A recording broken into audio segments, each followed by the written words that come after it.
Hi friends, welcome to our channel. ముందుగా మీకు నూతన సంవత్సర శుభాకాంక్షలు తెలియపరుస్తూ మీరు ఈ సంవత్సరం విజయపథంలో ముందుకు సాగిపోవాలని, మీరు అనుకున్నవి మీ జీవితంలో నెరవేరాలని కోరుకుంటూ ఫ్రెండ్స్, మీరు ఈ వీడియోని చూస్తున్న మీరందరూ ఈ ఛానల్ను సబ్స్క్రైబ్ చేసుకొని ఇతరులకు షేర్ చేస్తూ రావాల్సిందిగా రిక్వెస్ట్ చేస్తున్నాను.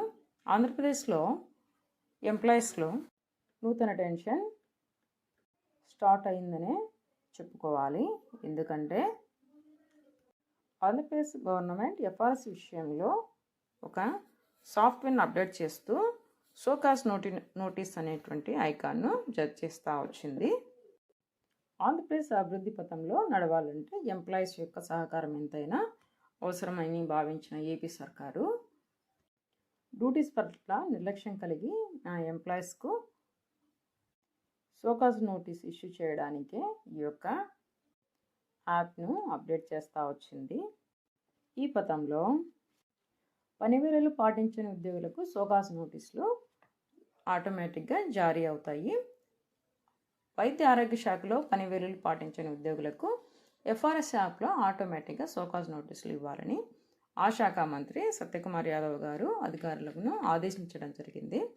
గురువారం వైద్య శాఖ ఉద్యోగులతో వారి హాజరుపై అధికారులతో సమీక్షించడం జరిగింది. వైద్యులు ఇతర సిబ్బంది ఆలస్యంగా రావడం, నిర్ణీత సమయానికంటే ముందే వెళ్ళకపోవడంపై అసహనాన్ని వ్యక్తం చేసిన సర్కారు క్రమశిక్షణ రాహిత్యం దానిని అరికట్టేందుకు ప్రస్తుత విధి విధానాల్లో చేపడుతున్న చర్యలు, పరిస్థితిని మెరుగుపరిచేందుకు చేపట్టాల్సిన చర్యలపై అధికారులతో చర్చించారు. 3 రోజుల పాటు నిర్ణీత వేళల మేరకు విధులు నిర్వర్తించకుండా, అనుమతి లేకుండా గైర్హాజరైనటువంటి ఎంప్లాయీస్కు ఓ రోజు జీతం కోత విధిస్తామని అధికారులు మంత్రికి వివరించడం జరిగింది.